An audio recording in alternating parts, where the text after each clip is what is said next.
is Friday. Friday. Good morning to you. Thank you so much for joining us on the Power Breakfast Show. On this, it's a Black Friday, Friday the 13th.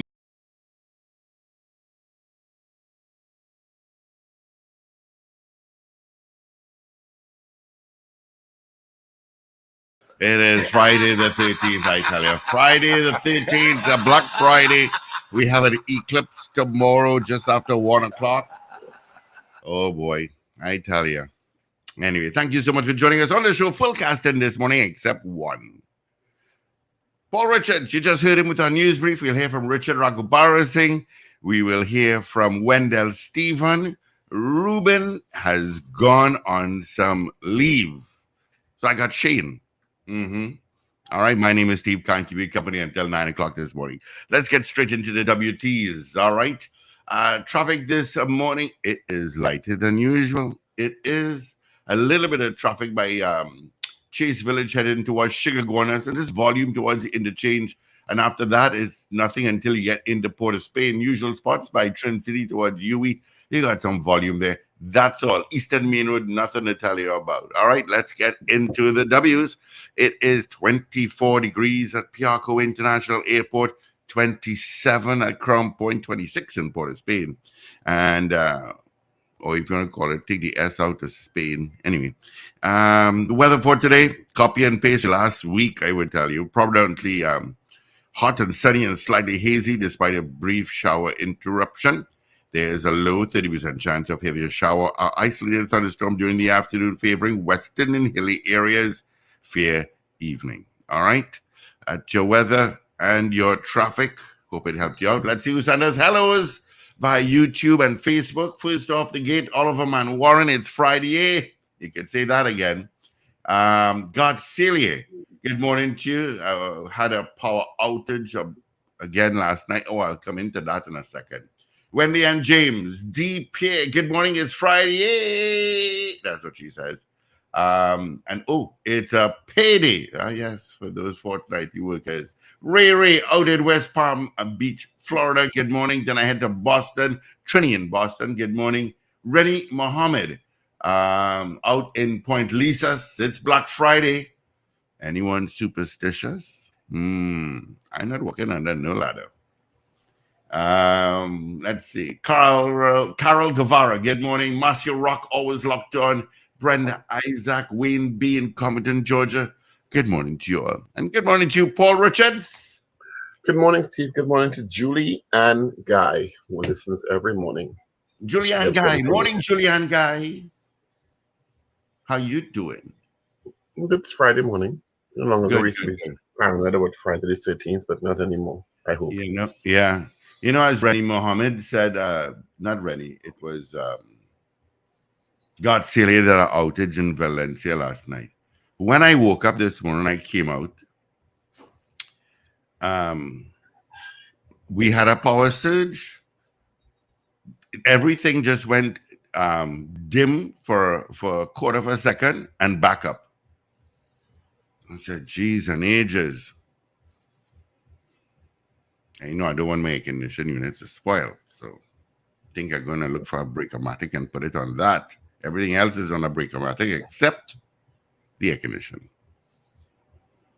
So I'll go by Larry Holder and pick up 2. This power surge thing really ought to get the. I don't know. I think it's such a dangerous thing, and TNT is not. It is a dangerous thing. People don't know what's happening. You don't know why it's happening, and according to Minister Gonzalez, we're going to find out next week how much more we are going to be paying for electricity, while the electricity supply is inconsistent and erratic sometimes in a lot of areas. So I don't know if they can justify that, given what we're seeing now, but we'll find out. I know we always knew it was going to increase. Let's put that on the table, right?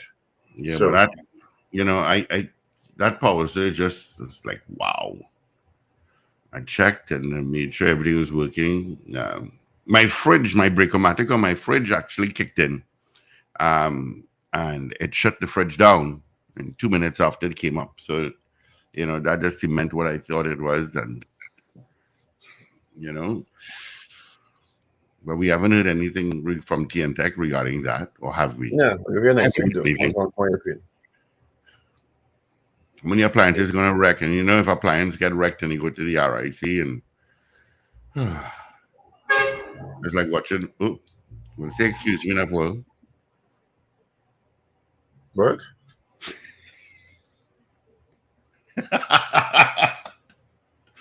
Sorry, it just flew right out. Yes. Oh, there you go again, Paul. You had some bad doubles this morning. You clearly on a roll this morning. I got some sleep. I got 7 hours sleep. So when they came out here, say so he's tuned today. That is it. Well, he said he's probably making up his hour. But he sent us. I should send it to you. I'm gonna send it to you. Let me find it. I'll tell you where Wendell is. Or you fly out? No. I'm gonna send it to you now, so you'll know where he is. Take a look at it. Take a look at it one time. And this is why he's not in at this hour of the morning. You'll figure it out. Yeah. All right. Right. There you go. There you go. And TV6. To the folks at TV6. I don't know who types in for your ticket tape. I really don't. I picked up on it last night. Let me send it to you as well, Paul, and you'll have a good laugh. This is like the second time for the week. I don't know if so police made a seizure, and on the news on TV6 they put police seize ganga, cash, and diesel. Not ganja, ganga. It's a typo. He wants to make mistakes. But they're always making mistakes. I don't know about always. You always this is like the second time for the week. I don't know about always make mistakes. Yeah. They always make mistakes. Always means every time. Yeah, let me find it. Every time? Let me, not every time. Let me find the other one for you. I have it here. It's somewhere here. These guys have sent so many. Good morning, Trent. Getting access to TV6 mistakes. So, the Court of Appeal ruled yesterday, big news, Master Air Caesar was coerced and forced out of office. A lot of egg on the face of Chief Justice Ivor Archie in this one. After that, back in 2017, when she was elevated to a judge from Chief Magistrate. But apparently there were 52 matters pending, which had a lot of implications for the 53 unfinished cases in the Magistrate's Court. And of course, she resigned shortly after she said she was forced to resign and took the JLSC to court. And the 3 judges, Justices of Appeal, Alan Mendonca, Nolan Bureau, and Alice York Suhorn, delivered 3 separate but unanimous decisions, saying that she is still a judge and the resignation that was delivered to then President Anthony Carmona is null and void because she was coerced and forced to resign. Lawyers suing lawyers. She is represented by Lawrence Maharaj and Ronnie Bissassa, both senior counsels, while the JLSC was represented by Russell Martino, who is at senior counsels, if I remember, Deborah Peake, Ian Benjamin, and Ian Roach. So the Court of Appeal has granted a stay to give the JLSC time to decide if, I guess, it will be taken to the next level, which is the Privy Council, to see if the Privy Council feels differently to what the three Justices of Appeal have delivered in this matter. So, remember that situation very, very clearly in my mind when A. Caesar, who was Chief Magistrate at the time, was elevated to a judge, and there was questions about whether due diligence was exercised on behalf of the Chief Justice and A. Caesar the Chief Justice, I do believe, saying, I stand to be corrected, you know, he's a lawyer too, so I have to be careful, that he was told by her that her pending matters had been cleared, clearing the way for her to be elevated to a judge, which turned out not to be so eventually. She was appointed a judge, A.S. Caesar, that is, on the 12th of April 2017, but resigned 15 days later amid a public uproar over 53 unfinished cases in the magistrate's court. Mm-hmm. So,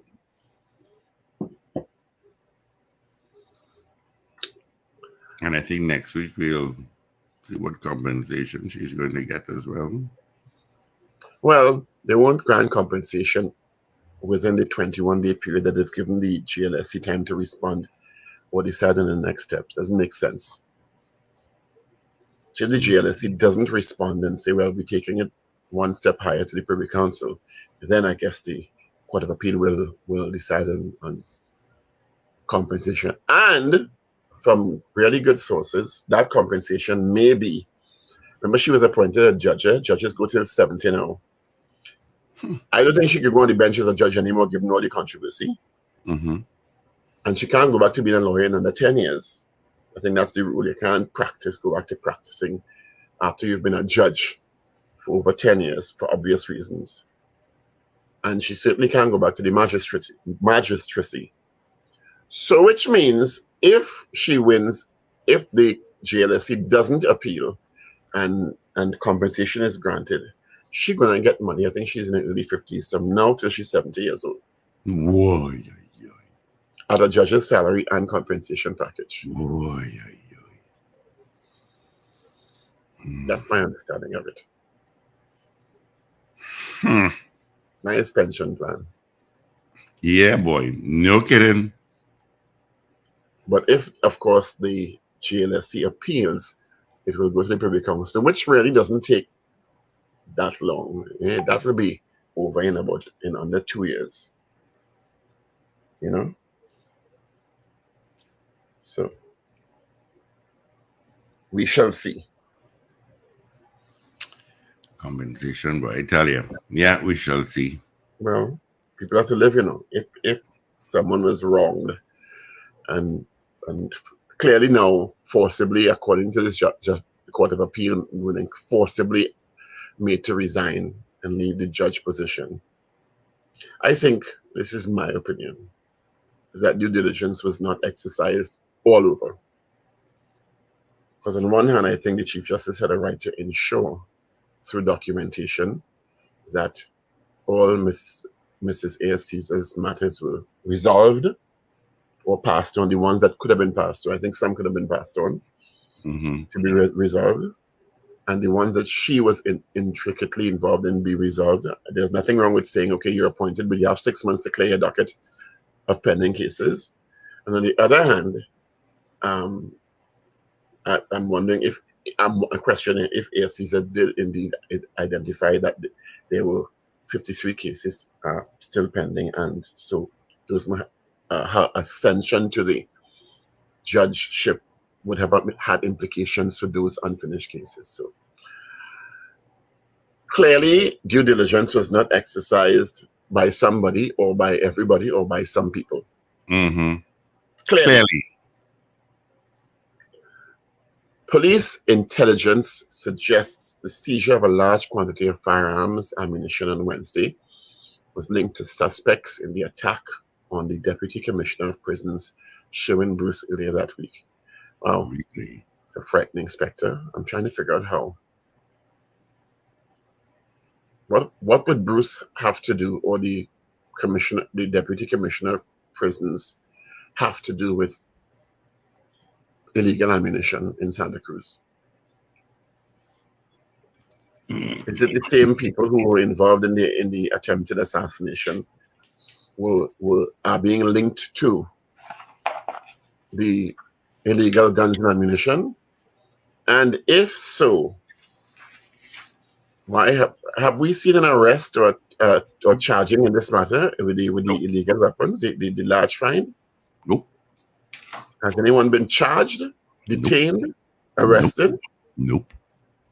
And I'm asking a question because I haven't heard it, but it may have slipped me because, as I tell you, I really look at news every night. I just look at what's online and the Express, Guardian, Newsday, digital portals. Yeah, that 7 o'clock news thing actually means a waste of time. It's just a regurgitation of everything that happened in the day, with some pretty faces in some instances. So I'm trying to figure out, okay, the police are saying now that intelligence suggests, and when you say intelligence suggests, it means they're not confirmed, eh? It means that somebody tell them something. That this illegal cache of weapons, including AK-47s, Draco rifles, M16 rifle, Uzi submachine guns, Beretta submachine guns, Ruger 30 caliber rifle, Precision 50 caliber rifle, 1,152 rounds of ammunition, which included armor-piercing ammunition. That is linked to the attempted assassination. Interesting. And again, I asked the question. So I'm asking a question here. Has an arrest been made? Have persons been detained and are being questioned? If the police have information linking this commendable find, because we have to commend the police for this, because kudos to the TDPS. They've been in a role. They've been doing the police service in the last couple of weeks. We don't want to say it, I will say it. Have been making some serious breakthroughs. Yes. You know? So how is it linked? And if that is the case, how come arrests October, typing something here. Or detentions or charges have not been laid. I guess the investigations must be ongoing. You know? Yes, we'll see. We'll see on that one. I mean, a few people sent us a message yesterday saying, why didn't they do a sting operation? Same thing that we said.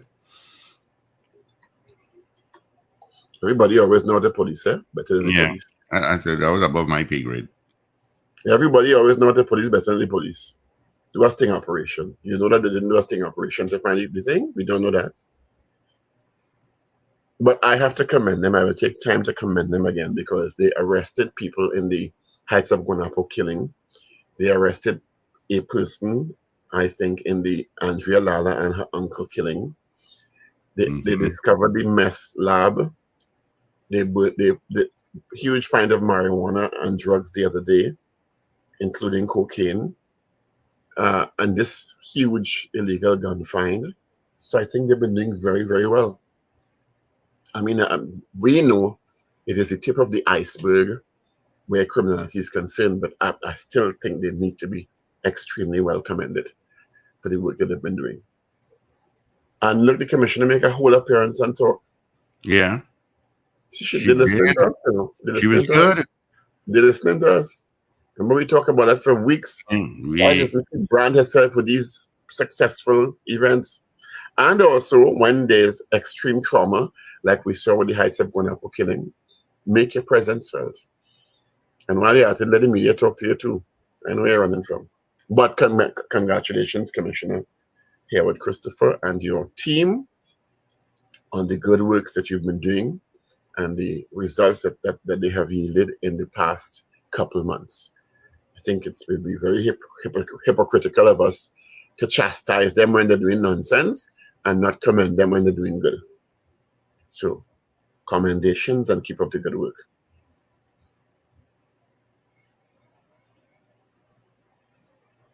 The Standing Finance Committee starts in the House of Representatives this morning at 10.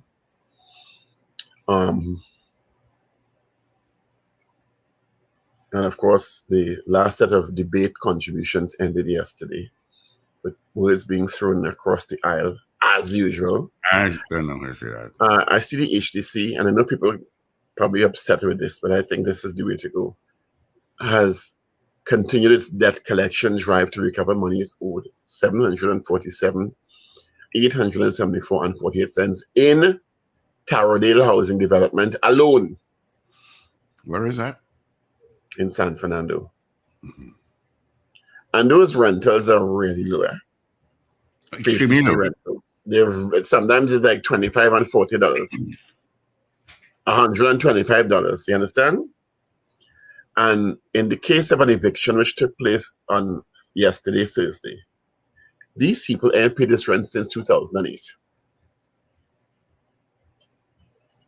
So you ain't pay rent since 2008. No, it's not neat. And you know, when the HEC go with the police and evict them, oh, they're wicked. I can imagine the wicked. Oh, they're wicked and bad. But you don't care about poor people. Yes. You understand? But 2008, you entered into an agreement. And as again, I said, these rentals, from my knowledge, are very, very low. They barely could pay for the maintenance of the structures. $750,000 in outstanding mortgage and rent in one housing development. Mm-hmm. You understand? Somebody said that this is a good question. Do you agree with the eviction action by the HTC? That's a question we could ask this morning. That's a good one. Yes.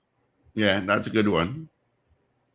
From our unpaid co-producer. Always chastising, by the way. Anyway, that's a good question we could ask. No, I'm sorry, 2008? No, man.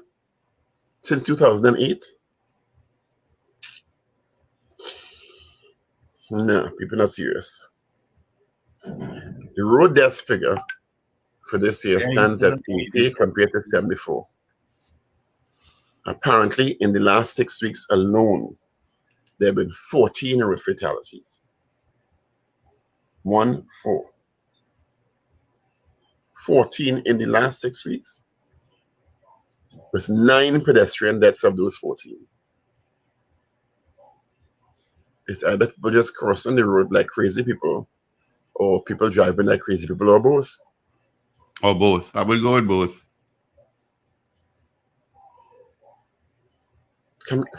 9 pedestrian deaths, 14 fatalities in the last 6 weeks alone. Nah, man, people need to be more careful.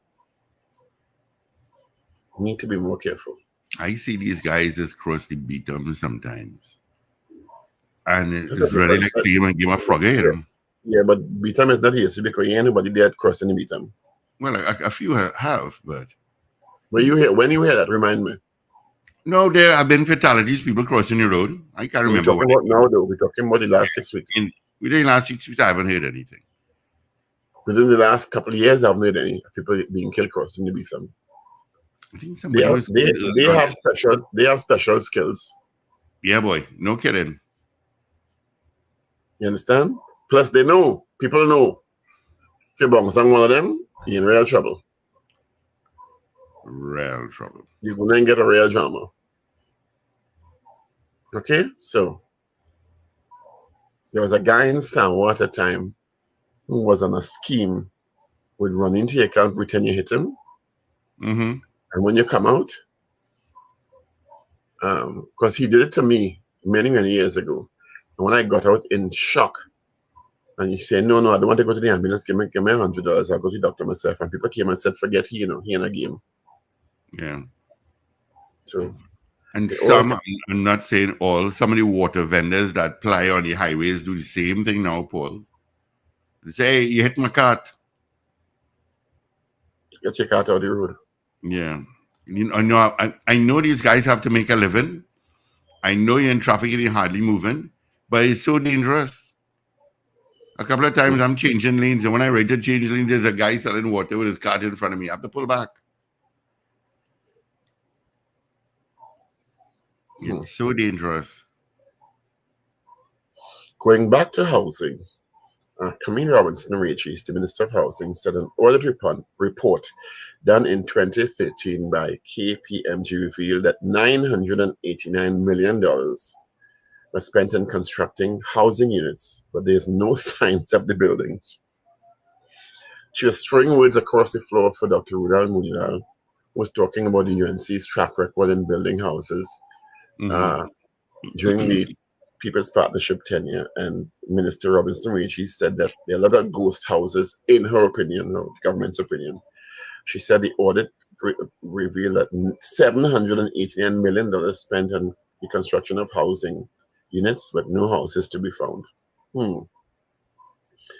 She says the ministry has not prepared a comprehensive inventory of its housing units available for sale. How come? How? You must know HTC. You must have had no records. Minister Robinson Rachis says taxpayers' money. It's $789 is almost $1 billion, right? Almost. Paid for what she described as ghost houses.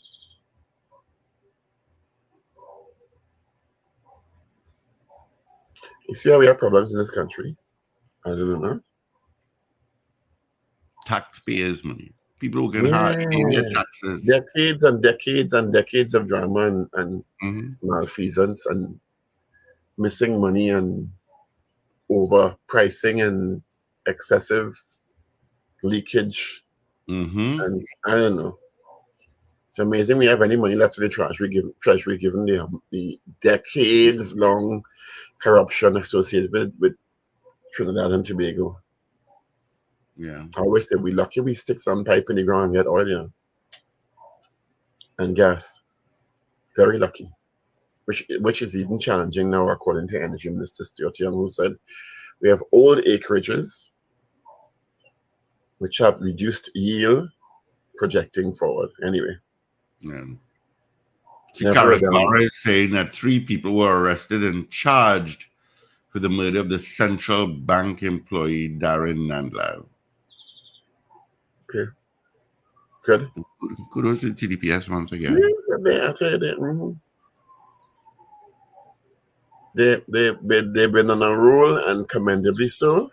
And we hope that they continued. The Prime Minister has proposed a team for crime talks with the opposition. I think we asked the question already. Yeah, he did. Between the government and the opposition will yield any positive results or tangible results. Dr. Rowley has proposed his team, which he says will be chaired by the Attorney General, Reginald Armour. In other words, it don't sound like the Prime Minister going to be there. But she also called for the Prime Minister to be the head of the Ministry of National Security as well. Mrs. Pasalbi did, yes. According to the Prime Minister's statement, his team will comprise National Security Minister Fitzgerald Hines, obviously, Energy Minister Stuart Young, Public Utilities Minister Marvin Gonzalez, boy, Marvin, promotion, boy, and Tourism Minister Randall Mitchell. The team from the government will be chaired by Attorney General Reginald Armour, Senior Counsel. So that answers the questions that we've had as to whether or not the Prime Minister will have to sit down opposite that table with Gary Griffith. Look who's there. Announcing your message. I see you typing. So I see you typing. Clearly, Dr. Rowley, in his mind, this is not true. This is my fiction, okay? You all don't jump out yourself. Clearly, he in his mind say, I just sit down on the table opposite Gary Griffith. And I'm doing it. AG, you take the hand. Me not sitting on opposite no table with Gary Griffith. Isn't the Prime Minister the head of the National Security Council? He is. Yes. Isn't the Prime Minister and the head of the Cabinet? He is. He is. And these talks with the leader of the opposition and her team, including Gary Griffith, about the crime situation in the country. That's a good question. Do you agree Well, I am presuming here that if the Prime Minister's statement says that the AG is heading the team for crime talks with the opposition, that the Prime Minister is not going to be there. Maybe he'll be out of the country. We don't know, because I think he has 2 trips that he announced that he's heading out to in the not too distant future. So it may be that he won't be in the country. Well, the assumption has to be, but I don't know, well, you could join virtually anyway, but the assumption has to be that he's not going to be present. And he might be busy when the talks are going on and with whatever he's going abroad to do. Steve, where the Jeopardy team, Steve? I can't play the music. Obviously, that's the best thing to do. Obviously, he's delegated the responsibility.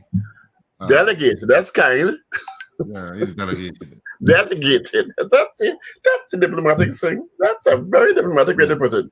I ain't saying no opposite no table with Gallagher. I don't care.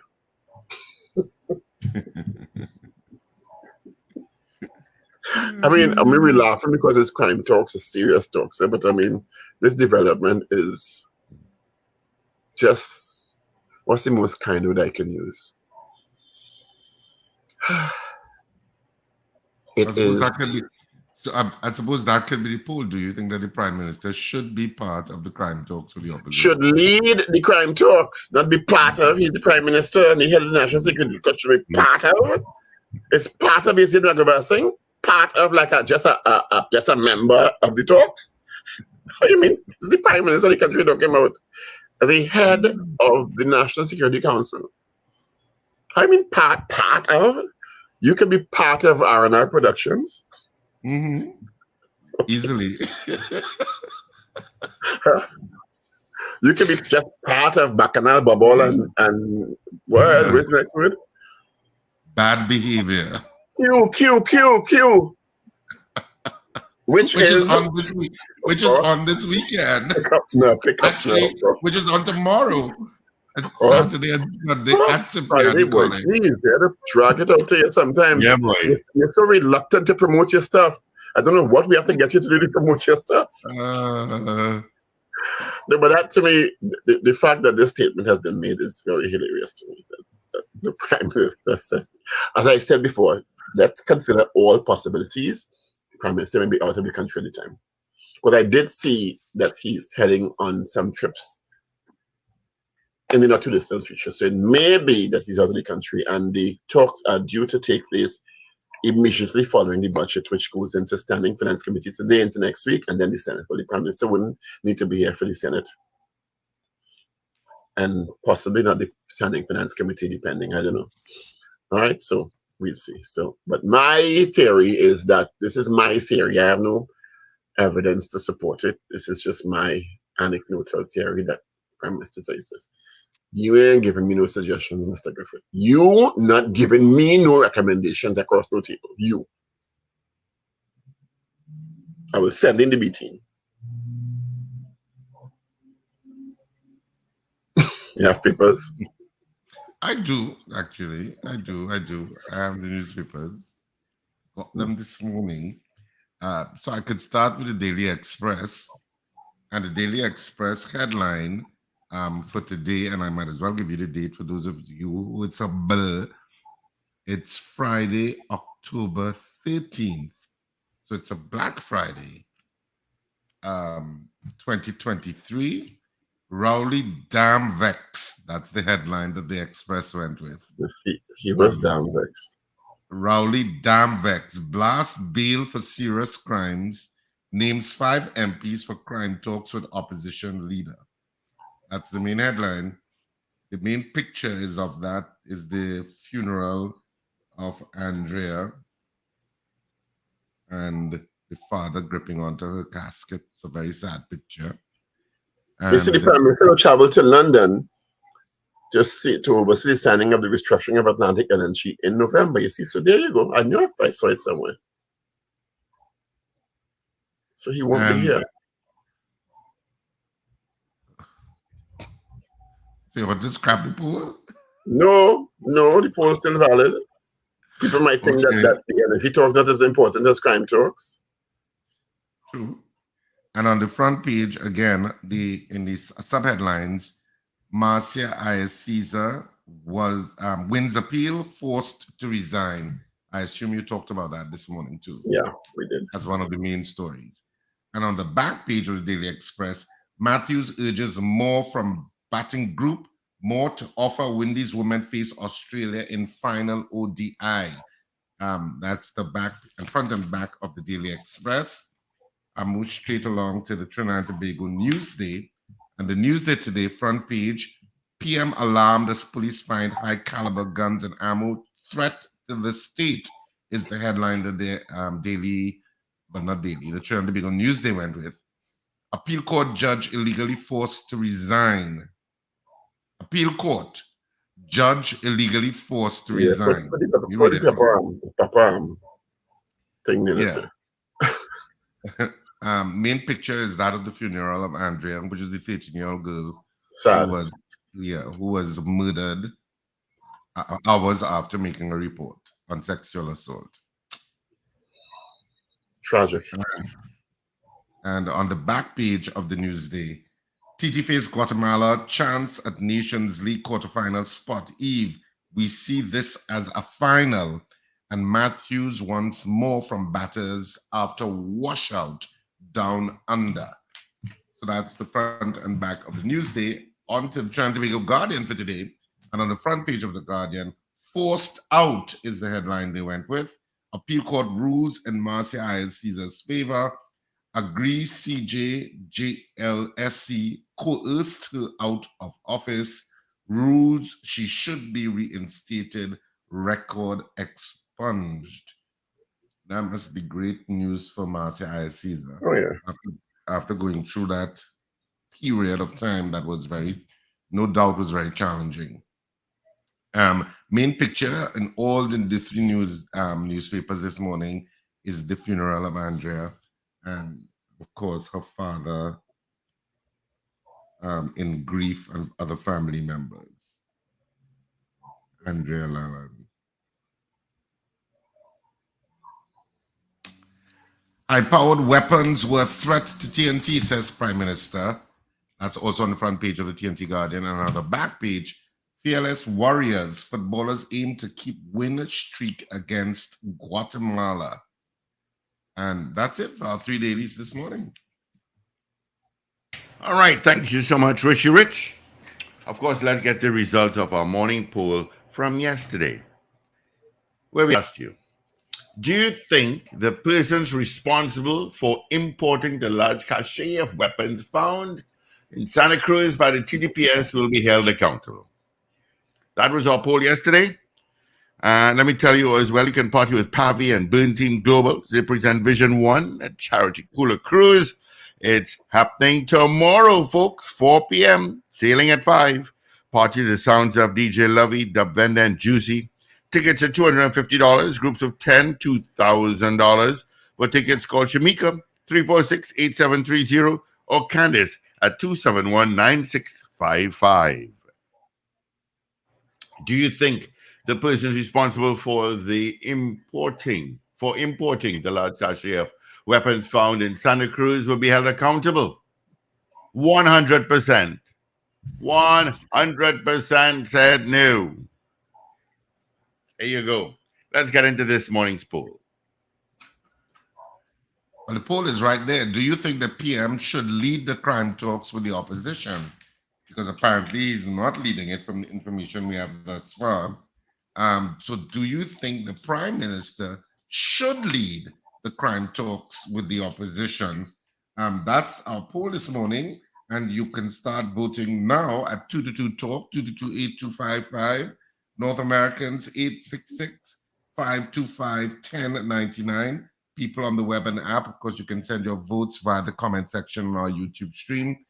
Do you think the Prime Minister should lead the crime talks with the opposition? That's our poll this week.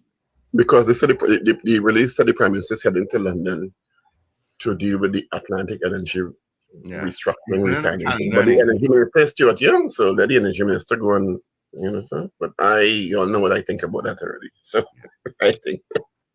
All right. So good morning. Gary's not going to get this chance to speak to the Prime Minister. Yeah, DJ Ray out in Delaware. Good morning, Trinidad Mango. Winston Jones. Good morning. Mogain, Showin Ku, Curtis Piggott Esquire. Good morning to you as well. We have a call here. Let's grab it. Good morning. Good morning, gentlemen. Sandy Grandi, yes. All righty. Thank you. Do you think the PM should lead the crime talks with the opposition? Yes or no? Wayne B says yes. Trinity Boston says yes. Wayne Joseph out in Simcoe, Ontario, Canada says yes. All right. 222-8255. Toll free North Americans 866-525-1099. That's our numbers directly into the studio. Do you think the PM should lead the crime talks with the opposition? Yes or no?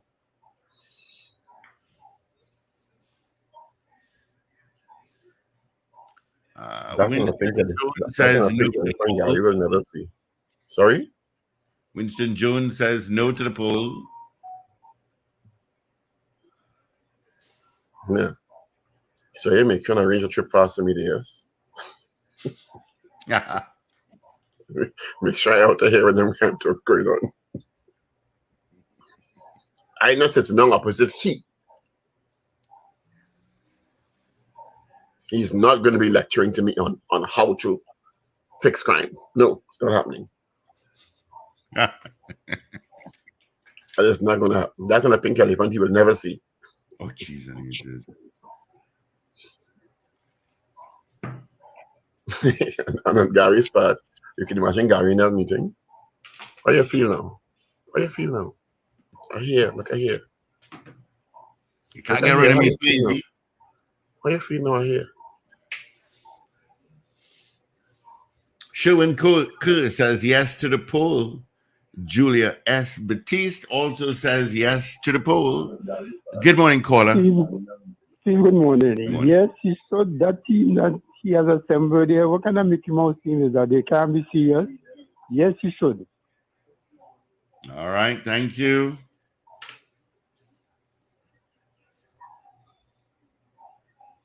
Shuin Ku says, Paul, I agree with you.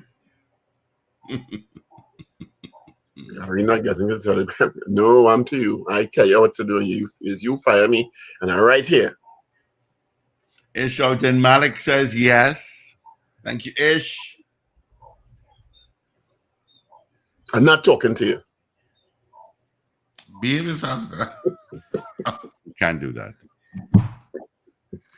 I'm not talking to you. You ain't lecture me on no crime. Mm-hmm. You.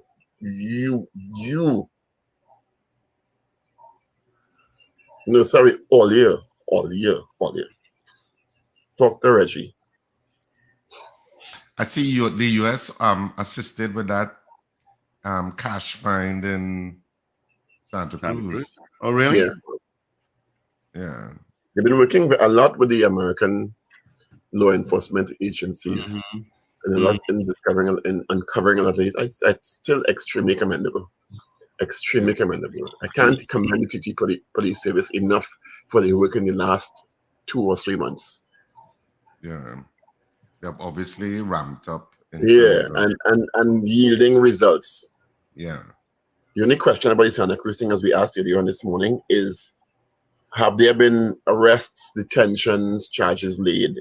Given now that the information coming from the TTPS is that their intelligence is telling them that it's actually linked, or it may be linked to the attempted assassination of the Deputy Commissioner of Prisons, which is, to me, a kind of strange thing to wrap my head around. Anyway, our question this morning is, do you think the Prime Minister should lead the crime talks with the opposition? The Prime Minister has indicated that his team will be led by the Attorney General, Reginald Amo, Senior Counsel, and comprise Energy Minister Stuart Young, Public Utilities Minister Marvin Gonzalez, and Tourism Minister Randall Mitchell. Did I cover everybody? I think you did. And National Security Minister Fitzgerald Hines. What an omission, God, sorry. One would imagine I'd call that name first there. And then why is it not being led by the National Security Minister in that case then? That's the next question. All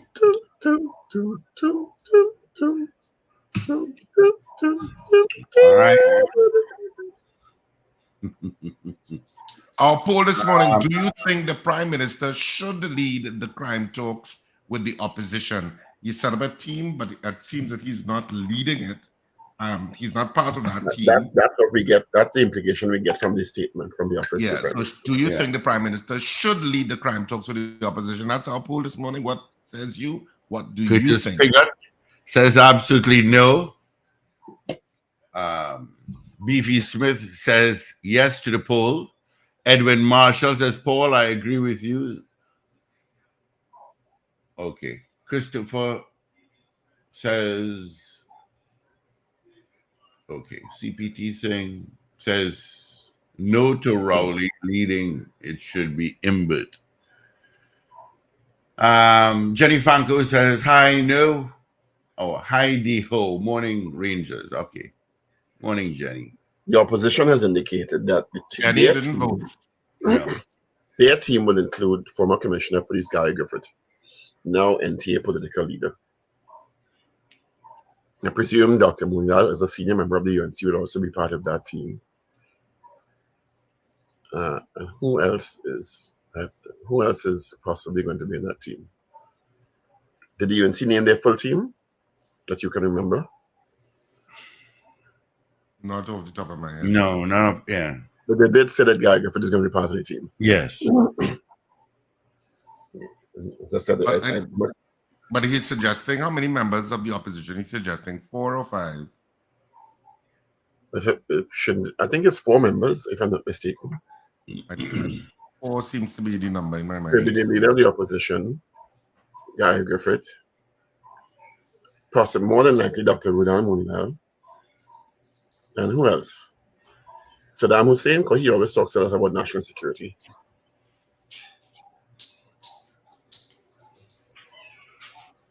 Who is the UNC Shadow Minister of National Security? I think it's Dr. Rudan Mungal.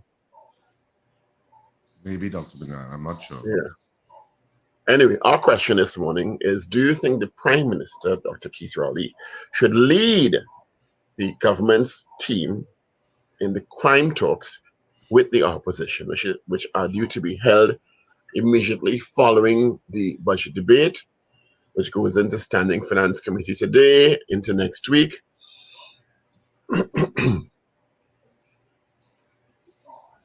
Yes or no? Yeah.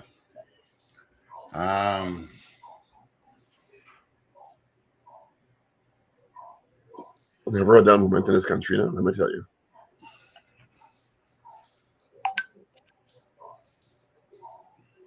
Yeah, yes, so the Prime Minister invited the UNC leader to name 4 MPs for the meeting. So you're right, Richard.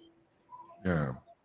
So we're still taking your votes. 222 talk 222-8255. North Americans 866-525-1099. Guy Small says the same US that tells you where not to go in TNT, and people criticize them for it, is the same US helping with the crime situation. Yeah. 2 things can be true at the same time. Apparently not. Yeah. Okay.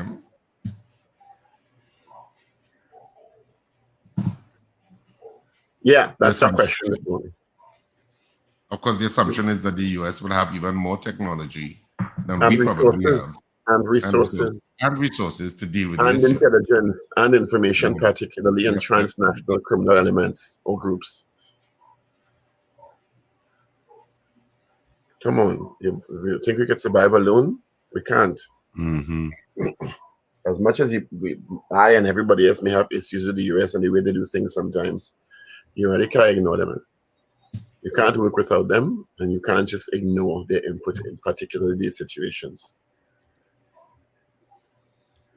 Mogaines is saying yes to the poll. Good morning, gentlemen. The PM and Gary in the same room. LOL. Yes to the poll. Yeah, they hide all the teacups, hide all the cutlery, teacups, crockery, everything. Just nail down the chairs and desks. Yeah, hide the teacups for sure. Wayne Joseph says no. Ah, Gary, you're not gonna have your moment this time. Good morning, caller. Good morning. My answer is no. The PM shouldn't attend. A question. The Prime Minister invited 4 MPs. Is Gary an MP? I don't know. I'm asking. I don't Good think. question. That's a good question. Yeah, I know Paul just raised it there a few minutes ago. Very interesting observation. Well done. I thought that was a deliberate net to leave out Gary. But again, I don't know. Sure, that was Yeah, he invited Mrs. Pasabi to name 4 MPs to be part of the talks. You're right. That was dismissive. Then Gary Canada said he doesn't fit that criteria. Well, Mrs. Pasabi has the option of putting him in temporarily in the Senate, and then he'll be a temporary MP. But then that's what she needs to do also. That's the workaround. Yeah, that's the workaround, or that's a workaround. That is a workaround. But again, I think that was deliberate to keep it, and I can understand why he would want MPs also, because they have their boots on the ground. They may bring a different perspective, but I would have done 3 MPs. But you would actually want official bona fide members of the opposition, because the talks are with the opposition. I don't know that Gary is an official member of the opposition, to be fair. That is a point also. So I think this may go into another round of skirmishing and taking back and forth. You can't be here, I can't be there. But I would have suggested 3 members of and one outrider, one subject matter expert to come in also. But again, I'm not a politician. I'm just a businessman. Okay, I'll go offline. Thank you. Great observation. That's true. Thank you. Ambrose Blas says no.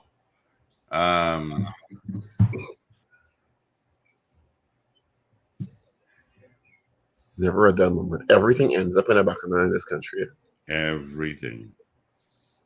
Now, we always knew there were going to be some twists and turns with this meeting between the government and the opposition and crime.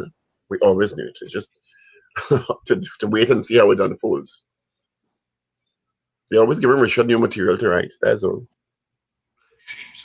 So there's plenty material. Let's give Richard new material every day to writing stuff into place.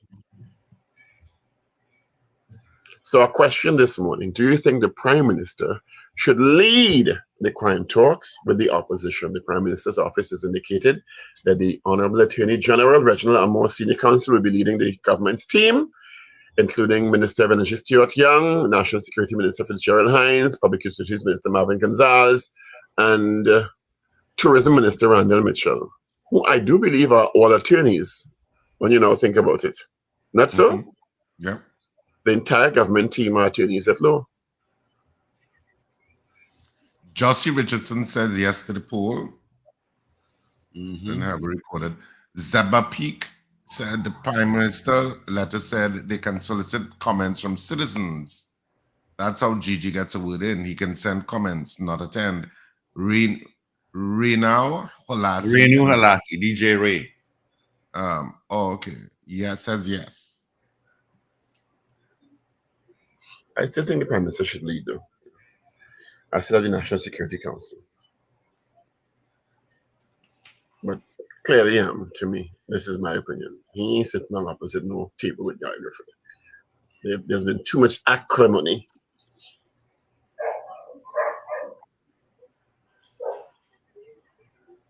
You know, Guy, you can release something on social media today, right? Of course.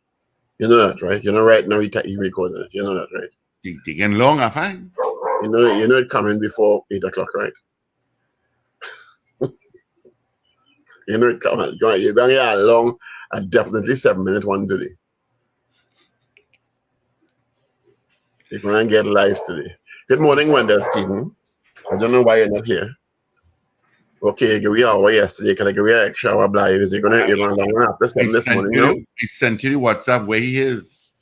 I don't know that is true. You always send the wrong information. So Yes, that is where he is. I have no idea that what you're sending is accurate. He took a video and sent it to us I yesterday. don't have confidence in your information, Steve Khan. That's all right. That's all right. Let's get into news, gentlemen. On this Black Friday, the 13th day of October. AV is in. Major news starts now. This is your news bulletin from Power 102 Digital. Here are your news headlines to 7 o'clock. Former Chief Magistrate Marcia Ayasiza scores a major victory against Chief Justice Ivor Archie. Prime Minister Dr. Keith Rowley describes the recent find of 35 high-powered illegal guns and ammunition in Santa Cruz as a threat to the state. Officers of the U.S.-based Alcohol, Tobacco, and Firearms Bureau to assist local police in tracing the origin of the find. And opposition leader Kamala Persad-Bissessar calls on the Prime Minister to assume the post of National Security Minister. Details in a moment.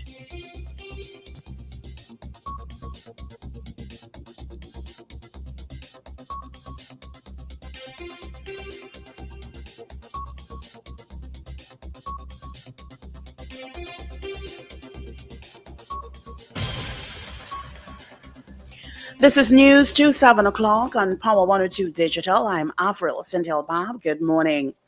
Former Chief Magistrate Marcia Ayasiza scored a major victory against Chief Justice Ivor Archie. Yesterday, the Court of Appeal ruled that she was coerced and forced out of office by the Judicial and Legal Service Commission, and that her resignation was illegally obtained and should be expunged from the president's records. During a virtual hearing, Justices of Appeal Alan Mendonca, Nolan Burrow, and Alice York Suhon delivered separate but unanimous decisions in the matter. In reading the court's orders and subsequent declarations, the three upheld the appeal by Ayasiza that she had been pressured into resigning as a High Court judge in 2017. Ayasiza sued the JLSC, which has the authority to appoint and discipline judicial officers and is headed by C.J. Archie. Among the declarations announced yesterday was that the decision of the commission on April 27, 2017, that Ayasiza be given the option of withdrawing from the High Court bench and returning to the magistracy to discharge her professional responsibilities, and in the event she refused to withdraw, the commission would consider instituting disciplinary action in accordance with Section 137 of the Constitution, was ultra-virus and should be declared null and void. They said the coercing and pressuring of Ayasiza into resigning her office amounted to removal from office otherwise than in accordance with Section 137(3) of the Constitution, which denied Ayasiza the protection of the law contrary to Section 4B of the Constitution. The judges also dismissed the JLSC's counter notice of appeal. Prime Minister Dr. Keith Rowley has described the recent find of 35 high-powered illegal guns and ammunition in Santa Cruz this week as a threat to the state. The Prime Minister said the Trinidad and Tobago Police Service must be commended for the discovery of the weapons. He said in spite of the challenges facing the TTPS, it must be congratulated for its accomplishments. And it takes the police service first to identify them, and then to apprehend them, and then to bring them to the court and to lead evidence against them. I know the police service has its shortcomings and its ragamuffins in there, but by and large, we do have, Madam Speaker, a police service that requires to be congratulated. Dr. Rowley said in light of the recent development, he urged the opposition to collaborate with the government in the fight against crime. These are national security threats, and I want to say to my colleagues on the other side, I know you want to win the next election, but you've had tremendous success decades ago. That wouldn't bring any success. You will do well to stand with the government in opposition to those who will harm us with those weapons. You will stand there. These 35 weapons, that group alone, have the potential to bring about great harm. Meanwhile, reports say that officers of the U.S.-based Alcohol, Tobacco, and Firearms Bureau are assisting local police in tracing the origin of several high-powered rifles, machine guns, and ammunition that was seized in a forested part of Santa Cruz on Wednesday afternoon. Police said the officers of the Interagency Task Force found a cache of 35 weapons in a shed off Kangrahal Road, 2 AK-47 rifles, 2 Draco rifles, an M16 rifle, 2 Uzi machine guns, a Beretta machine gun, a Ruger 30 caliber rifle, and a Ruger Precision 50 caliber rifle were among the guns seized. A total of 1,152 rounds of ammunition, including 45 millimeter 50 caliber rounds, 12 gauge shotgun cartridges, 9 millimeter 7.62 and 6.5 caliber armor piercing rounds were also found. Also confiscated were a quantity of gunpowder and C4 explosive with chargers and detonators. Minutes after the weapons were seized, they were displayed during a media conference at the Police Administration building in Port of Spain. Well, opposition leader Kamla Persad-Bissessar is calling on the Prime Minister to assume the post of National Security Minister and replace the current Minister Fitzgerald Hines. This is not the first time the opposition leader has called for the removal of Fitzgerald Hines as Minister of National Security. Yesterday, she repeated her call following the Prime Minister's contributions to the 2024 budget debate in Parliament yesterday. While addressing the issue of crime, Dr. Rowley said that he would not be rotating the position, adding that the United National Congress had 7 national security ministers, and that is just not how the PNM runs the country. But during a special news conference yesterday afternoon at the Red House in Port of Spain, the opposition leader said Hines had been an abject failure in the office and that Dr. Rowley should quote-unquote man up and take over the ministry in addition to his role as Prime Minister. At the conference, Persad-Bissessar said the country had turned into a war zone and was in a state of anarchy. She said since 2015, the number of serious crimes, including home invasions, murders, extortion, rapes, and robberies, has skyrocketed. Persad-Bissessar said Dr. Rowley's budget contribution was the most embarrassing speech in the history of budget debates, adding that he did not address the attempt on the Deputy Commissioner's, Prisons Commissioner's life or other issues such as the effect of crime on business owners. You are listening to news on Power 102 Digital to 7 o'clock. Government is not planning to go to the International Monetary Fund. This is the position that was adopted or has been adopted, even though there are challenges facing the country at this time. Prime Minister Dr. Keith Rowley said the ruling administration will introduce measures to help protect the jobs of public servants, build on the Heritage and Stabilization Fund, maintain, improve, and expand social services, and reduce subsidies in a responsible way. We have been able, using our prescriptions, to maintain employment levels. IMF programs don't maintain employment levels, especially in the public sector. Not one gazetted public servant has lost his or her job in this country under this government as a policy arrangement. We were able to maintain and improve, not just maintain, improve and expand our social services support systems in this country. Speaking during the budget debate in Parliament on Thursday, Dr. Rowley said the ruling administration will not go to the IMF seeking financial support. He said such a move, if taken, comes with certain requirements that could have serious implications for the population. If an IMF program had come to this country, as they were predicting, every single one of these areas of activity I just mentioned would have been slashed and they would have lost jobs, we would have lost opportunities. I mean, who would lend you money as the lender of last resort while you are piling up money in a heritage fund? Who will do that? The day we go to the IMF, the first thing the IMF will tell you is spend from that fund. And who will not spend from a heritage fund in a pandemic where you needed to borrow $13 billion? Straight into weather news now for the period today till midnight. Trinidad and Tobago predominantly hot, sunny, and slightly hazy despite brief showery interruptions. There's a low chance of the heavier shower or isolated thunderstorm during the afternoon, favoring western and hilly areas of Trinidad. Fair night. In the event of the heavier shower or thunderstorm, gusty winds and street flooding are possible. There is a hot spell yellow level alert that is in effect, and a hazardous seas yellow level alert that's also in effect. You can expect a temperature high of 34 degrees Celsius at Piarco International Airport and 33 degrees Celsius at Piarco, or rather at Crown Point in Tobago. Currently, it is 27 degrees Celsius at Piarco and 29 at Crown Point. Recapping your headlines to 7 o'clock. Former Chief Magistrate Marcia I. Caesar scores a major victory against the Chief Justice, Ivor Archie. Prime Minister Dr. Keith Rowley describes the recent find of 35 high-powered guns and ammunition in Santa Cruz as a threat to the state. Officers of the U.S.-based Alcohol, Tobacco, and Firearm Bureau are assisting local police in tracing the origin of the find. An opposition leader, Kamla Prasad-Basasa, calls on the Prime Minister to assume the post of National Security Minister. With Hours News on Power 102 Digital, I'm Avril Sintel-Bab. Look out for more news in detail at 12 noon today and an update coming up at 8 o'clock this morning. For more details, log on to power102fm.com.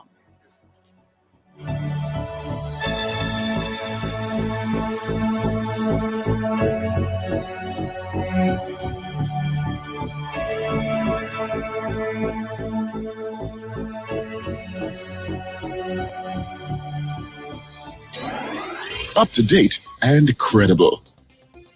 Power 102 Digital. All right, 12 minutes after the hour is 7 o'clock. Let's get into weather and traffic. See more traffic. See what's happening on the highways and the byways at this time. It's peak time. How heavy is it? Not heavy at all. San Fernando, very light. Don't understand it. Solo, very light. It's your holiday today. Rivulet Road's a bit busy, but you're clear until you get to Caroni towards the interchange. Then from there to Port of Spain is heavy. Trin City to Uwe, and then the interchange by Valsay and Port of Spain. Eastern Main Road is also quite light. By Baratario, the roundabout, that's a bit sticky. Coming on Maraval, not too bad at all. That's an odd one on the saddle. Wow. Or by 4th Street coming down is we're going to pick up your traffic this morning, and nothing out of Dago. All right. That's a quick traffic update for you. Right. Let's get the results of our morning poll.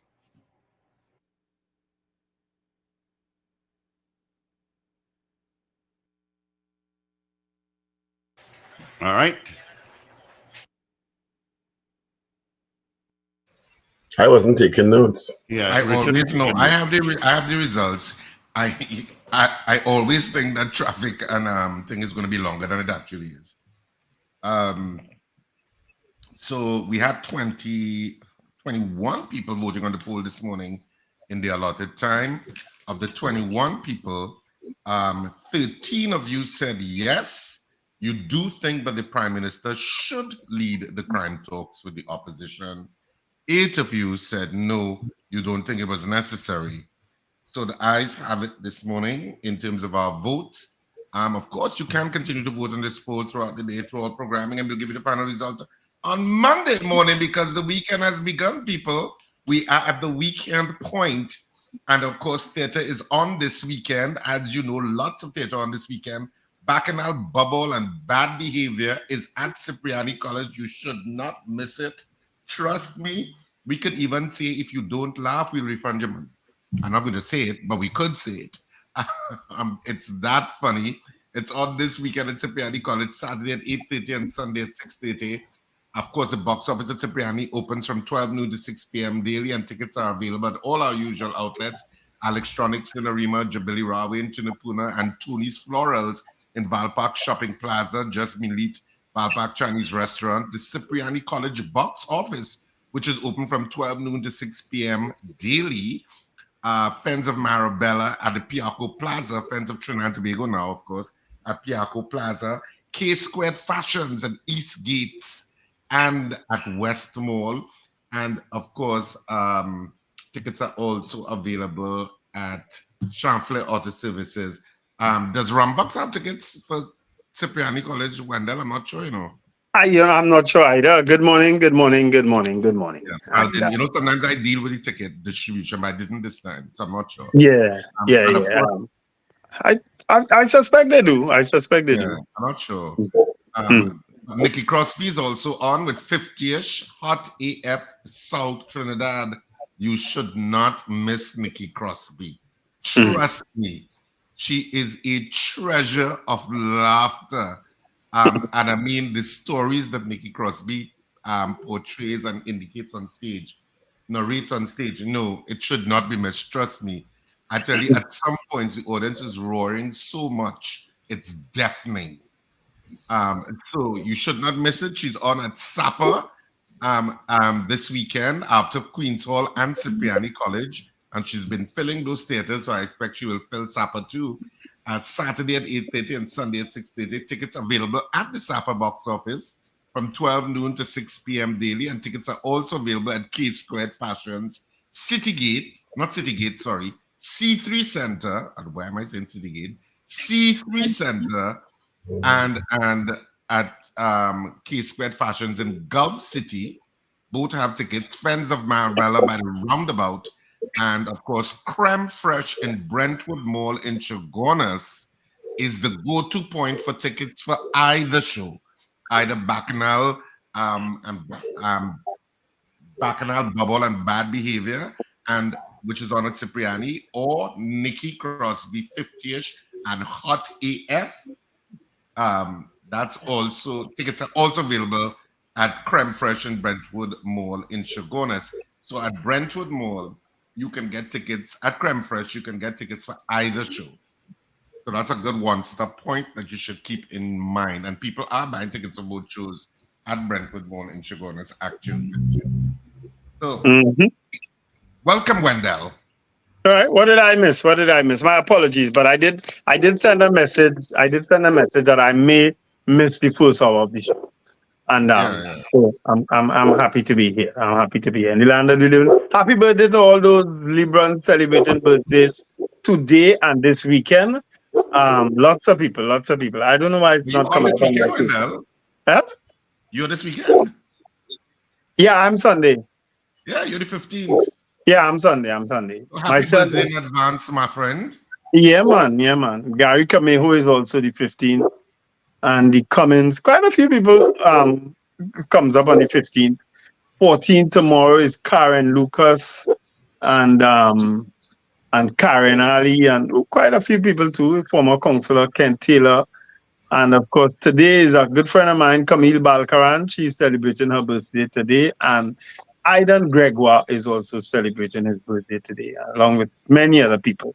So happy birthday to all those between the 13th and the 15th. And of course, well, hopefully you'll hear from me on the 16th, so I could wish you all happy birthday too. Well, happy birthday. Go ahead and ask me. Happy birthday in advance, Wendell. May God continue to richly bless you. Okay. Just like He's blessed you with wherever you are right now, locked away in that room. Yeah, I actually traveled overnight, so I am not in the country yet, which is why I missed that thing. I did that red eye thing. That's a disgusting flight. No, it's a lovely thing. It's a crazy. Huh? Red eye is a lovely flight. Oh God, no, not me. I don't like it. I've done it before and I don't like it. You sleep and you get it when you're in a different jurisdiction. Wonderful. And the problem with I can't sleep on a plane. No, I can't either. And this flight had plenty turbulence. So it was impossible to sleep. Plenty turbulence, so. But I'm here. When I traveled last year, I was the only one. The plane is in darkness and you could see people. There's no light from it shining, at least visible light to me. There was a bright light shining by me because I had on my iPad. And I was watching, Netflix things I downloaded because I didn't trust Caribbean View. Yes. The Caribbean Airlines, it never works. It never works. Said, you know what? I ain't trusting that going to work. So I downloaded my Netflix thing and I was watching movies and stuff to keep me occupied. It didn't work. It so happens a partner of mine downloaded Equalizer 3. But I don't have those headsets now. So I gave up on trying to strain my ears to hear it. And I just get some pods, Yeah. I'll do that now. I'll do that now. I'm just here for a few days. Just cheap ones that are really good, huh? Yeah, well, so I was told. So I was told. But I was trying to get my. You don't have to get expensive ones. No, yeah.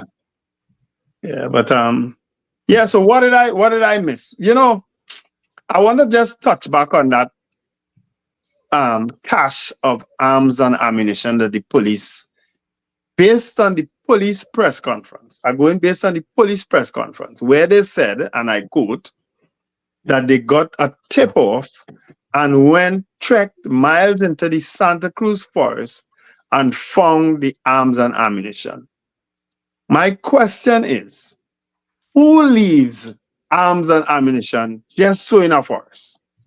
Unguarded, unprotected? Who does that? Criminals. And just leave it and go? Yeah. If you're in the forest and you have 2 guards and the guards see a battalion of police coming, they're going to leave it and go. Yeah, they're going Okay. to go. All right. So in that aspect, I could understand that. I could understand what you just said. Wait until the police know we have this, don't come here. That way wait until them. I can understand that what you just said, because I was trying to reason with it as to why would they have just abandoned their arms and ammunition. Because the operation involved quite a large number of officers, by my understanding, including probably K9 unit. They would have been alerted that the police come in. Law enforcement's on the way, so disappear deeper into the forest and hide because they're going to arrest you. Because we keep asking the question. We have heard commendations again to the police on the work they've been doing in the last couple of months. I cannot say that enough. Right? I think it's a response. We have to be responsible and say the police have been on a roll. Keep up the good work, right? I think there was a big ganja raid too yesterday. Ganja, methamphetamine, arrest in Guanapo, arrested Andrea Lala and her uncle. You understand? Yeah. So the police have been doing a lot of good work in the last couple of weeks or months. So they need to be commended. But we have not heard of any associated detentions, arrests, or charges with this extremely large weapons find. Yeah. I think that's what to your point about people disappearing when they hear the police come in. Come on, you understand? Yeah. You could climb up a tree. You could. It's a forested area. So you say you could climb it and map a peanut tree, you know, and you say they said, "Oh, look at that, keep away from that tree," and you right up in the branch watching them. You're saying too that no drones or helicopters were involved in this raid. We don't can't say that. We don't know. We don't know. And yes, I can't say I don't know. I'm unaware. I wasn't part of the operation. My spidey senses work overtime with these things, right? Yeah. Well, the U.S. is assisting in identifying where the guns and ammunition also came from. Most probably it's in the United States. So I think they are tracking back the U.S. official. The other question is, why would someone need, and this is not the first find of extremely sophisticated, dangerous weapons we found. Why does someone need that? What is the plan? Because we had one, the Minister of National Security in the government is on record as saying that they would have thwarted, what's the word? Terrorist attack some years ago. Remember that? Yes. So the question remains, what is the intention of importing this type of weaponry into the country? Yeah. That is robbery. That is. Our guest is online. Oh, we have a guest. Sorry. We have Mr. Lennox Tousse. Oh, Deacon Tousse. Deacon Tousse. Uncle Lennox, good morning. Good morning, Chief. It doesn't matter what you call me, just don't call me late for breakfast. Oh, you're good. Oh, you're good, Mr. Tousse. I am alive and thanking God for every minute of it. Oh, okay. So we're not seeing him, man? No, he's on the phone. Oh, okay. Yeah, I was trying to guide him through on the computer, but time is upon us, so I said, I'll just call you. But Chris couldn't do that for you there, boy, Mr. Tousse? I nearly called you Lennox, yes. Make up your mind what you want to call me. Call me Lennox. Uncle Lennox. Yes. That respect is always there, sir. As my very first boss when I entered Power 102, that respect will never die. Much appreciated. Much appreciated. 18 years ago, a few days ago, in the 29th of September. 18 years ago. So we have to Thank you. congratulate you again. Morning, Lennox. I call him Lennox. Is all right.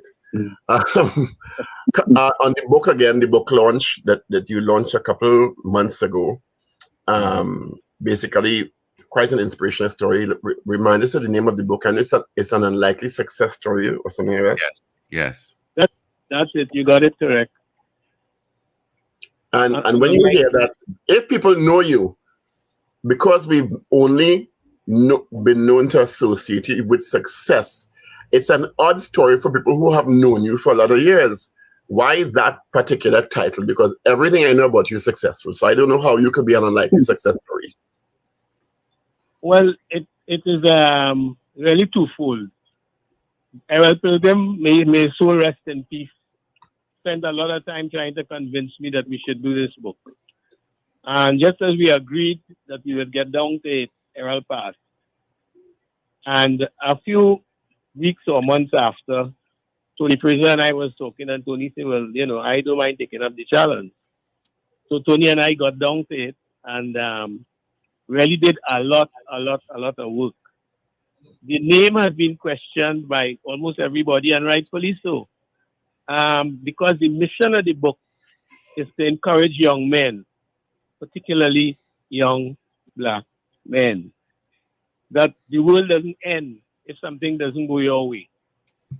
I was a hopeful as far as Richmond Street Boys was concerned to get into St. Mary's College. Something didn't go so right there, and I didn't get in. And for me, that was the end of the world. Because I knew my parents had no money to send me to secondary school. So my whole world came tumbling down. And that's where the unlikely part of that name comes from. Okay. And that came from one of my daughters, an unlikely success story. And when we put it together, we say, yes, it's true, because after you had missed out on that exhibition, as they used to call it in those days, there was very little hope for you being successful. And when you go through it and you see how it came about, you tell yourself, yes, this is really unlikely, because I was playing football in the Dry River one Friday evening, and a gentleman I had asked about unemployment, he shouted from over the wall of the Dry River, Lennox, check me Monday morning at 7 o'clock. Well, I get confused. Football stopped for me. I wish I could push Saturday and Sunday out of the way so I could get to Monday to see what's happening. And, well, little did I know that was the start of the success story. You missing anything there, Paul? No, and the book speaks to somebody with humble beginnings. We often look down on people from behind the bridge, as we call it, you understand? Not expected to make a lot of themselves in that time, particularly a young black man playing football. And you say the book is to inspire young men now. We live in a different time now. And while that may have inspired you then, a lot of young men don't want to work, to be very honest, even to get a chance. How do you translate that time into the mind of a young person now who is being pulled in so many different directions for quick money, quick success, often along illegal lines? Well, along with another colleague, right now we're dealing with one of those young men. It isn't easy. I won't fool you and tell you it's easy. It's tough, but it's a fight that you don't give up, because there's somebody out there screaming, help me, help me. And you pray God that he would guide you to that person so you could assist them in whatever way you could. It's not a fight that you could give up. It's a fight that you got to take head on and keep pressing forward with, We see young men coming out of Beetham and doing pretty well, it's a hell of a challenge, but something that we have to do. I'm glad you said that. Do you think we as a country, or even sometimes, because it's not exclusive to Trinidad and Tobago, realize that most of them crying for help? They're crying for love in a particular way. They're crying for support. And and we presume that everybody had the love and support that we had as that made, quite frankly, made the difference in all our lives. You know, you hit on a word there, Paul. That word love. That word love. You hear them screaming. I'm talking with a former Minister of National Security and a former head of the army. He told me that he went up to Laventille one day with a couple of his guys, and they were talking with these young fellas. And one young man stood up and said, "It's not fathers we want, we have enough fathers. What we want is some daddies." He said, and that stopped him dead in his track. You have fathers. You don't want fathers, you want daddies. What's the difference? He said, well, fathers make sure that they have food in the house and they pay the rent. Sometimes. Daddies, they want to spend some time with you. Go to football with you, or look at a game on TV together. And that's what we need. So inside of there, what we really need is the love. Some of them crying out for it, but we're just not hearing them. Yeah. Yeah. So and which is why a lot of these so-called community / gang leaders embrace these young fellas, because they are able to give them the kind of attention that they crave from their own father.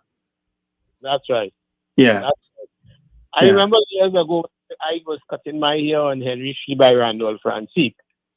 And a young man came in for a haircut at night, and we were talking to him, just general conversation, and it was surprising that how he saw the world. He came out of the harp, right? And he admired the guys in the harp, because when they tell him wash the car for them, he gained $100. At that point in time, a car wash was about $50. Right. You understand? He said that fella had all the nice girls, all the nice ladies used to be around him. You understand? So this is what he's aspiring to, unfortunately. Yeah. And still have a lot of that now. I picked up something day before yesterday with the shooting in Barataria. There are some young fellas, you only see in their feet, obviously, who are walking to the thing, and they're calling out the kind of shells that they're seeing on the ground. You hear me? They calling out the type of shells they're saying, boy, them fellas is real, boy, look, they had this, they had that. Yeah, I heard that. I saw that video. I asked myself, what else do they know like that?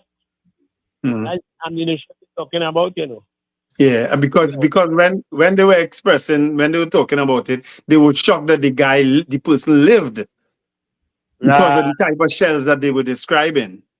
Right, they say they use everything. Yes. Yes. And that is a big message for us. That's a big message for us. Yeah. It's an uphill task, but it's an uphill task that we all have to take on. Parental support and love is one thing, Lennox, but we can't talk about your life without talking about your life partner, Angela, and how important it was for you to have somebody like that by your side. Oh, gosh, there's a 20 year there, Angela Touset is his twin, That's not his wife, that's his twin,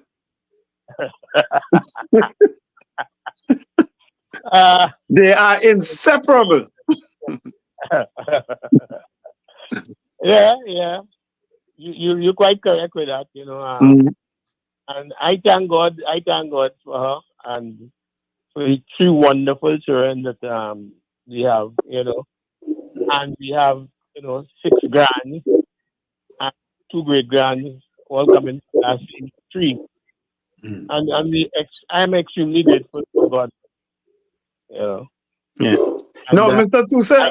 Touset, I haven't read the book, so I don't know, but I'm sure, and you could help us along.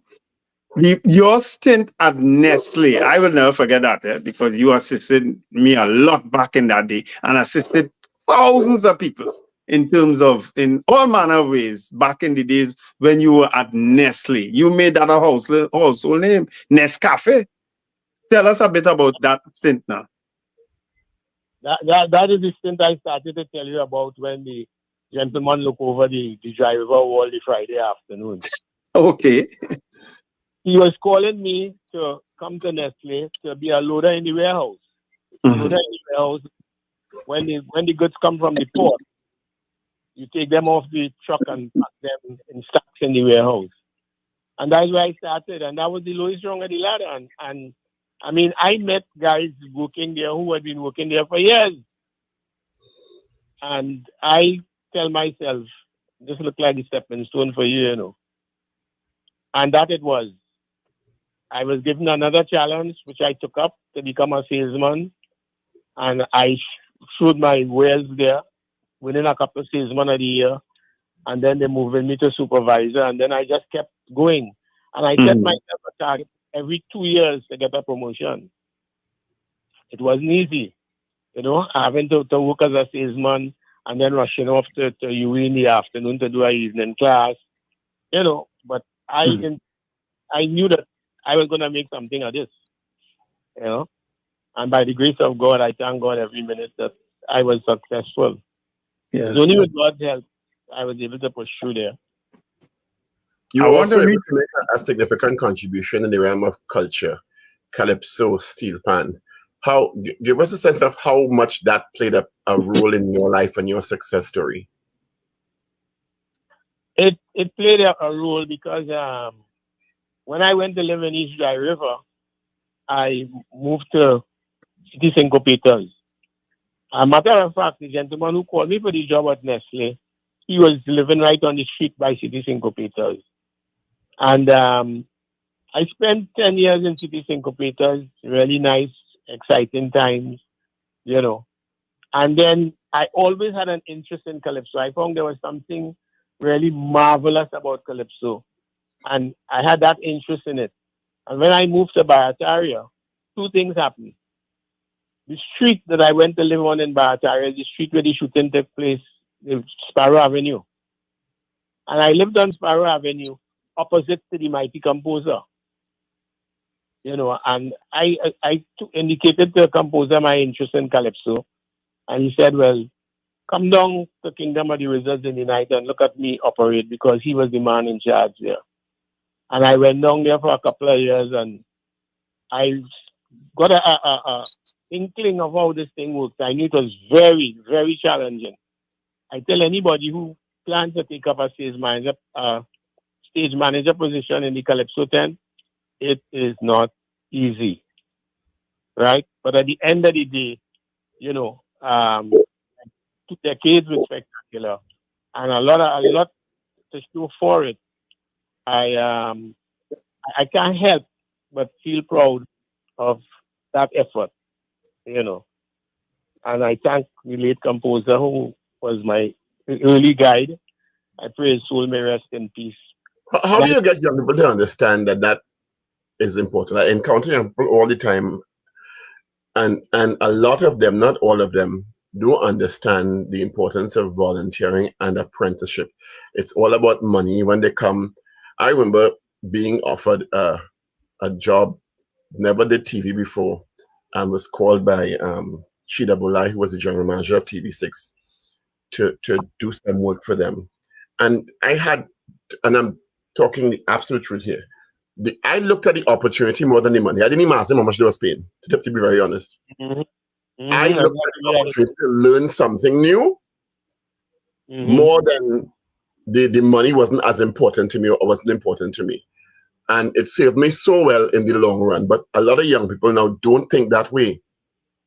Money they want to know how much they get in, and if it's a stipend, they don't want it, and they don't understand the opportunity to learn a new skill or craft is going to save you much more than $200 more. How do you get that mindset to change?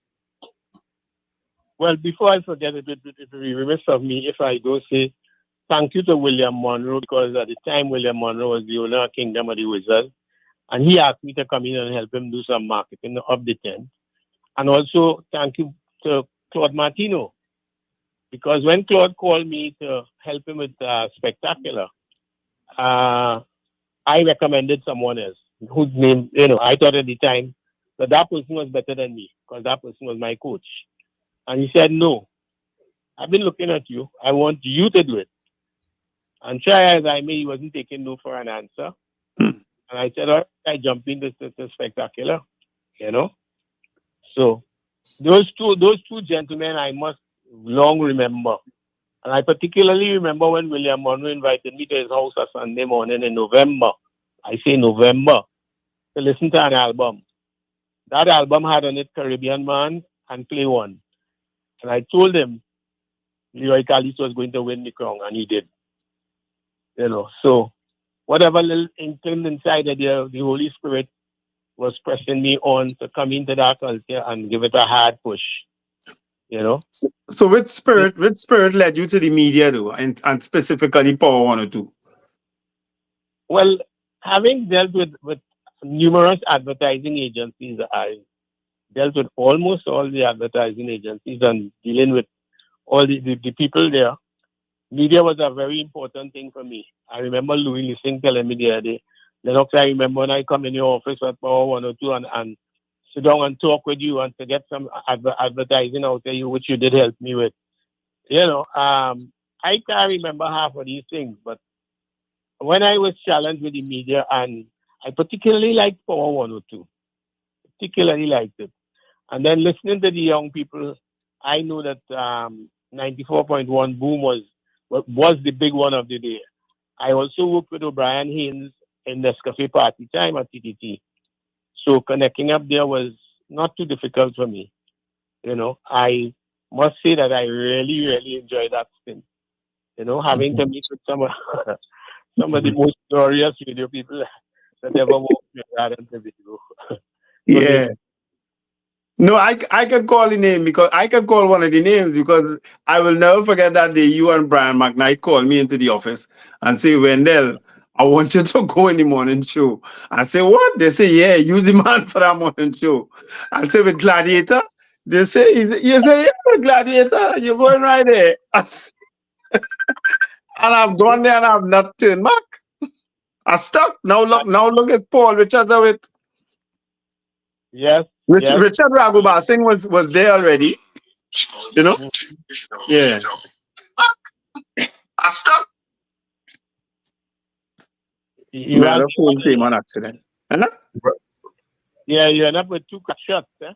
Yeah.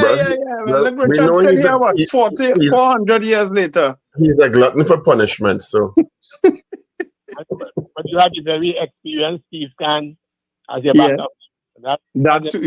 Steve was there.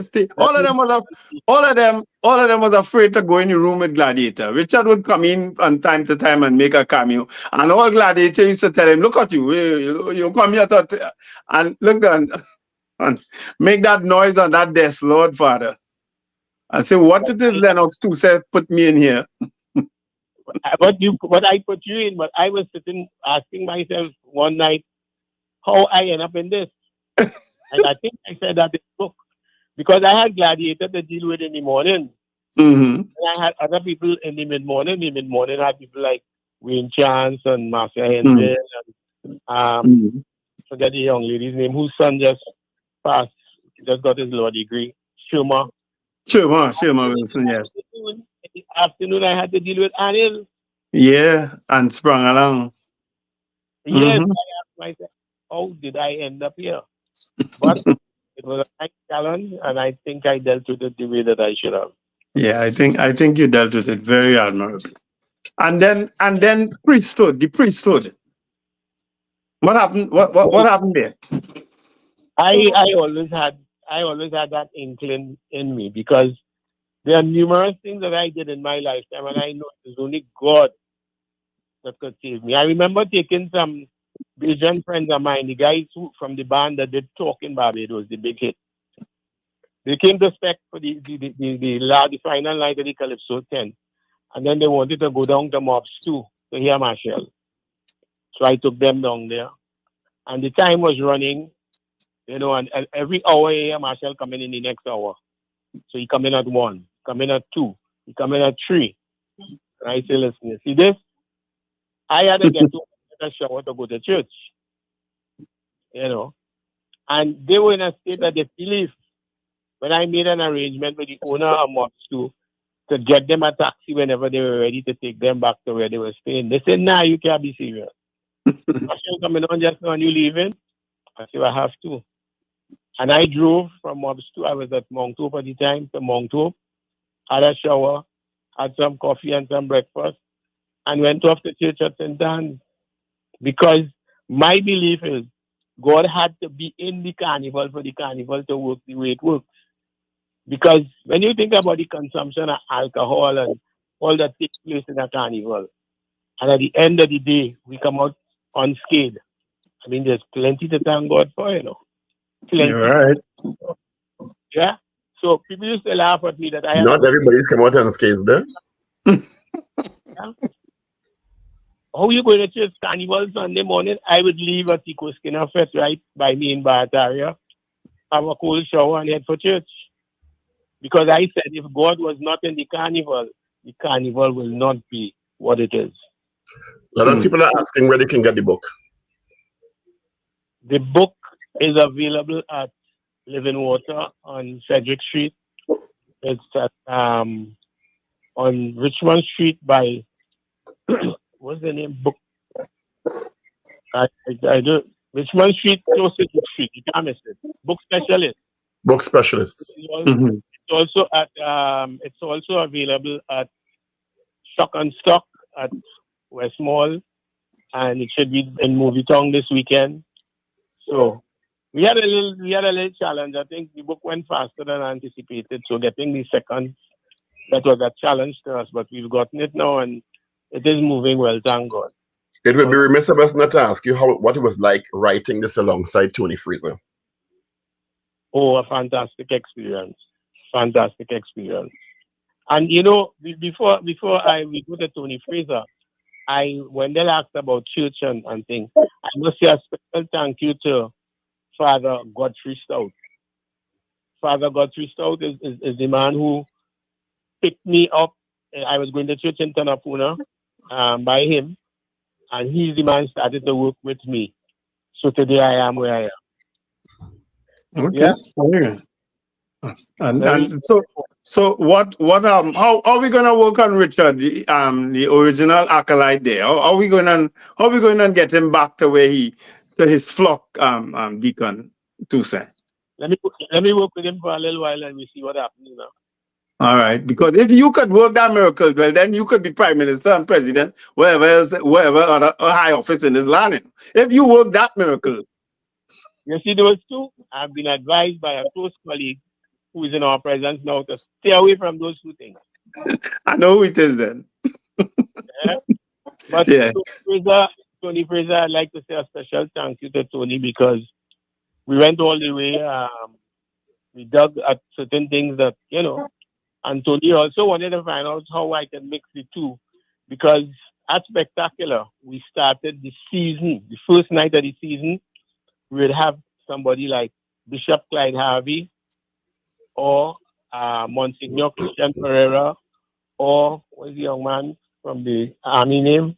I don't remember his name now, but these people will come and say an opening night prayer with the cast. And every night after that, the cast know that at 8:25, we say the band come and we say, everybody, we say the prayer and the band head for the stage at 8:30 we go on. You know, I was telling somebody this week, a few days ago, of Charlene Boudran because Charlene sang a couple of years with us. Charlene had a record launch in Valsine by JB's one Sunday evening, and I was invited. And when they were about to do the launch of the record, Charlene called out to me from across the floor, "Uncle Lennox, come and say the prayers for me, please." An indication of how deep the prayer and the art form were linked, you know. So it's much to thank God for. Without God, it wouldn't have happened, you know. Yeah, for sure. Well, you've just about touched on every aspect of life. I don't know. I hear you talk nothing about cricket though, but I suspect you are a cricket fan too, and you used to go in your one, that's all. Of course, I remember. Yeah, I think I would have seen you at the Oval already. Yeah. Yeah, I was a member of Queen's Park. Right. What I am thinking about right now is looking at some of the calypsos that fit into the school curriculum. Mhm. No, so that a school could do a calypso a week. Monday they do the first verse, Tuesday the second verse, by Thursday they finish the song, Friday they know the whole song, because there are some songs that they need to hear, some songs that they need to understand. You know, too much of good work has gone by unnoticed. Because when we think of Kaiso, we think, oh, Bacchanal and Roman. No, there are some works that were sent by God to these people. I mean, I could sit down and put down 100 on people for you. Mm. So we need to get them in there, and that is important. It may look like nothing, but it will eventually end up to be something. But Mr. Tusa, there must be something that didn't work out for you, or that you regretted doing, or whatever. There must be something. Your whole life couldn't be as pristine as the picture. But the picture I don't know anything ill about you at all. But surely there must have been something that happened that you might have regretted. You want to reveal it to us this morning? Not so much reveal as so much as find it. I need to find it. You know, there might be something, but it doesn't come just like that. I need to think hard on it. You know. I tried to draw something out there, but I waste my time. I just waste my whole speech. Don't waste your time. You set me to think, and I need to think about it. You know. We'll probably have to interview Mrs. Tusa Angela about this. The man done tell you earlier already. Some of the things he do is only God could have saved him. That's why he went into the prison. But you want more than that? I heard that. I heard that, and I was hoping you would expand on it. But I'll leave it alone. He never say he was Jesus Christ, you know. Okay. Lennox, congratulations on the book. The book is called An Unlikely Success Story by Deacon Lennox Tusa. It's available at Book Specialists and several Living Waters and several outlets across the country. It is an exceptional read, and you should go pick it up. Len, thank you so much, and congrats again. Thank you very much for your time. Have a blessed weekend, guys. All right. Okay, Mr. Tusa. Take care. Bye-bye. Bye. Aye. Take care. Oh, Lord. He has me stuck in this breakfast show. 18 years now. I'm stuck. But I thoroughly enjoy it. And the amount of people I've encountered on this, just with that opportunity that morning, I'm telling you, that the memory of him calling me into that office that morning to speak to me about this breakfast show, going on this breakfast show, that has remained with me, till today. Now here is Paul and Richard was always there. Steve was always there. Look who I end up with. Lord Father. It's not the first time you've ended up with anyway. 222-825-5612-825. Toll free North Americans 866-525-1090. It's not the first time you've ended up with somebody who causes you some strife. True. And it probably and I know for sure it won't be the last time. It seems you're a lot in life for some reason. Yeah. Maybe it's you and not them. I think I was designed to maybe the issue is you and not them. Probably. I think it's me. I think I was chosen to just allow, just to be people's foil. Maybe your reputation and your skill set, attracts a certain type of person because maybe you're too good at what you do, So yeah, I suspect it's running like honeys to flies to a honey and stuff like that. I'd let you help me write my book, boy. It's not always the best fit for you, given your temperament. Sometimes you're a sensitive sort of chap. I have to come to you when I write in my book, or could use Mr. Anizet. I would absolutely volunteer because I'll have to get all the secrets in the debriefing. That is all right. I could set you up. With a meeting with Richard. Richard know a lot. Richard could tell you. Richard is bound by client attorney privilege. No, he's not an attorney in that case. You're muted, Richard.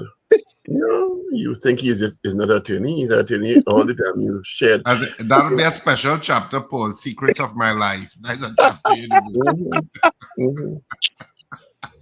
I have a few secrets of him too, so but I'm sworn to confidentiality. So. Oh god. Just for your information, there's a stakeholder consultation. I don't know if either of you all want to attend. I think it might be virtually on Monday, the 18th. From let me see what time. Monday the 18th from 1:30 to 3:30 p.m. Wednesday the 18th of October. I'm not going to say what Monday is the 18th. Yeah, Wednesday the 18th. Sorry, from 1:30 to 3:30 p.m. And I don't know if you or Wendell or Steve will want to be part of the stakeholder consultation, but it's on the compulsory requirements for toilet tissue in Trinidad and Tobago. You can't be serious. You can't be serious. It's being held by the Trinidad and Tobago Bureau of Standards, sorry. Bureau of Standards. Yeah, so they're calling on manufacturers, agents, distributors, sellers, importers, wholesalers, users. and retailers. And I say they're not even consulting users. Users. I think they naturally assume all those groups would be users. Those are users with a vested interest. Well, what you need is the users who have no vested interest that say, this toilet paper too hard. It should also include politicians. Oh, jeez.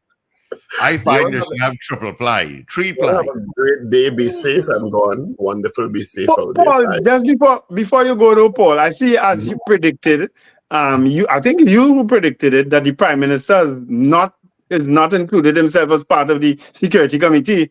I'm not talking to you. You guys. Yes. And you did say that. It is coming up on 8, and Gary Griffith has not sent anything as yet. Yeah, he's recording it. Oh, okay. All right. All right, folks. Have a wonderful weekend. Be careful on the roads.